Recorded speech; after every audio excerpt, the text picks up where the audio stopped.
Hello, আসসালামু আলাইকুম। আশা করি আপনারা সবাই ভালো আছেন। আমিও ভালো আছি। তো সকালে ঘুম থেকে উঠে আমরা যা যা করি তা নিয়ে আজ নতুন একটি ভিডিও নিয়ে হাজির হলাম। তো দেখতে পাচ্ছেন আমার ছোট বোন এই মুরগি এবং ছাগলের ঘরের দরজা খুলে দিচ্ছে। ছাগল এবং মুরগি সবগুলোই ঘর থেকে বের হয়ে আসছে দেখতেই পাচ্ছেন।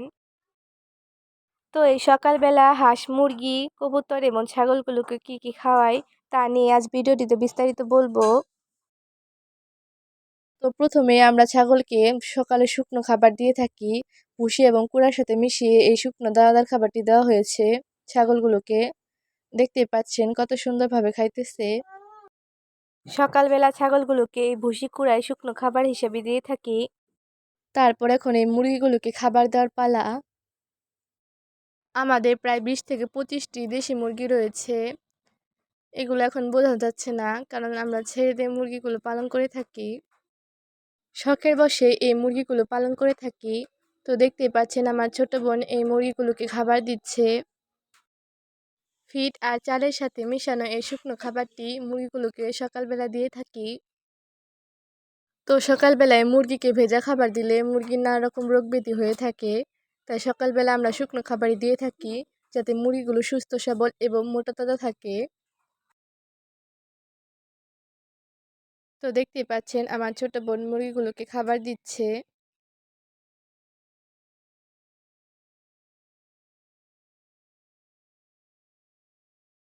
তো সকালবেলা মুরগিকে খাওয়ানোর পালা শেষ। হাঁসকে এখন আমরা এই ভাতের সাথে এবং কুড়া ভালোভাবে মিশিয়ে খাবারটি দেব। হাঁসকে সাধারণত আমরা ভাতের সাথে কুড়া মিশিয়ে খাওয়াই। এটা তো সবাই জানেন হাঁসকে কি খাওয়াতে হয়।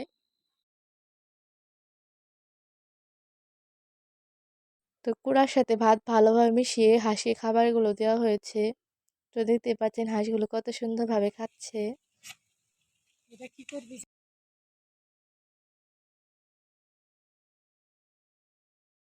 তারপর আমরা আবার কিছু কবুতর পালন করে থাকি। তো দেখতেই পাচ্ছেন আমরা এই কবুতর ঘরটি কিভাবে তৈরি করেছি। 3টি খোপ সিস্টেম করে চারিদিকে এই নেটের বেড়াগুলো দিয়ে এই ঘরটি তৈরি করা হয়েছে, যাতে কবুতরগুলো ভালোভাবে থাকতে পারে। আবার এই ঘরটির মধ্যে কবুতরের জন্য খোপও বসিয়ে দিয়েছি, যাতে কবুতরের ঘুষি দিতে সমস্যা না হয়। তো আপনারা চাইলেও এই সিস্টেমে ঘর বানিয়ে কবুতর পালন করতে পারবেন। এই ঘরটি খোলামেলা হয় কবুতর খুব ভালোভাবে থাকতে পারে।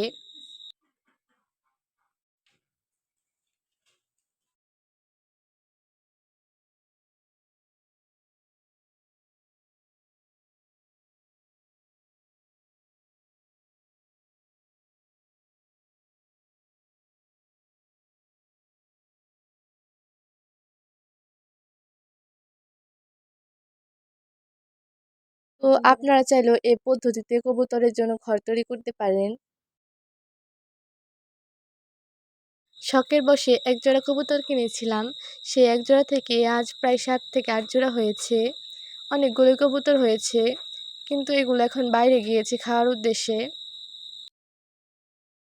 এখানে প্রায় অনেক রকমেরই কবুতর রয়েছে। সিরাজি কবুতর, দেশি কবুতর, হোমা কবুতর আর গিরিবাজ কবুতর। এই কয়েক ধরনের কবুতর এখানে রয়েছে। আমরা মাঝে মাঝে কবুতরগুলোকে বাইরে বের হতে দিই, যাতে আলো বাতাস পর্যাপ্ত পরিমাণে পায়। তো দেখতেই পাচ্ছেন নিচের এই এক খোপে মুরগি রাখা হয়। তো এখন এই কবুতরগুলোকে খাবার দেওয়ার পর্ব শেষ।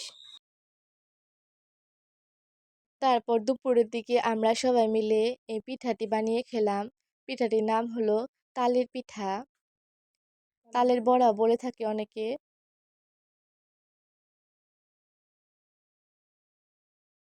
তো দেখতেই পাচ্ছেন মাখানো প্রায় শেষের দিকে। এখন গরম গরম ভেজে খাওয়ার পালা।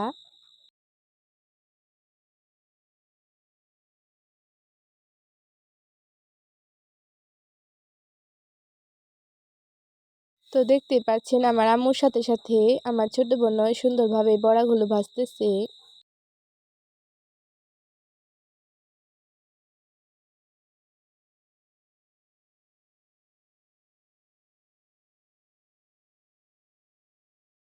আমার এই 2 ছোট বোন তালের বড়া খেতে খুবই ভালোবাসে। তো দেখতেই পাচ্ছেন কিভাবে ভাজার চেষ্টা করতেছে। কার কার তালের বড়া খেতে খুবই ভালো লাগে অবশ্যই কমেন্ট করে জানাবেন। যারা এখন আমাদের চ্যানেলটি সাবস্ক্রাইব করেনি দয়া করে সাবস্ক্রাইব করে দিবেন। ভুল ভ্রান্তি হলে ক্ষমার দৃষ্টিতে দেখবেন।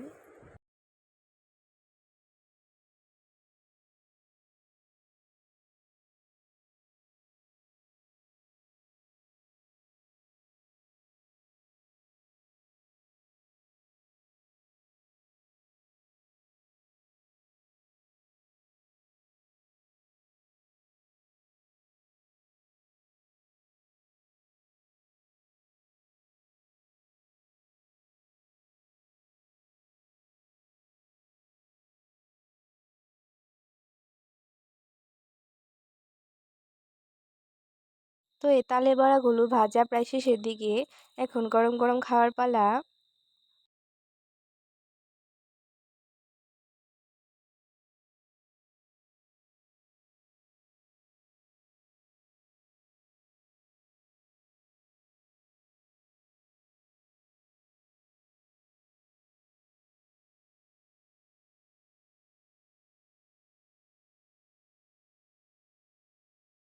তো আমাদের ভিডিওটি যদি ভালো লেগে থাকে তাহলে অবশ্যই আমাদের চ্যানেলটি সাবস্ক্রাইব করবেন, লাইক কমেন্ট এবং শেয়ার করবেন।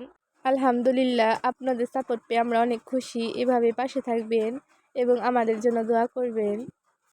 আশা করি আপনারা সবাই ভালো থাকবেন, সুস্থ থাকবেন। আল্লাহ হাফেজ।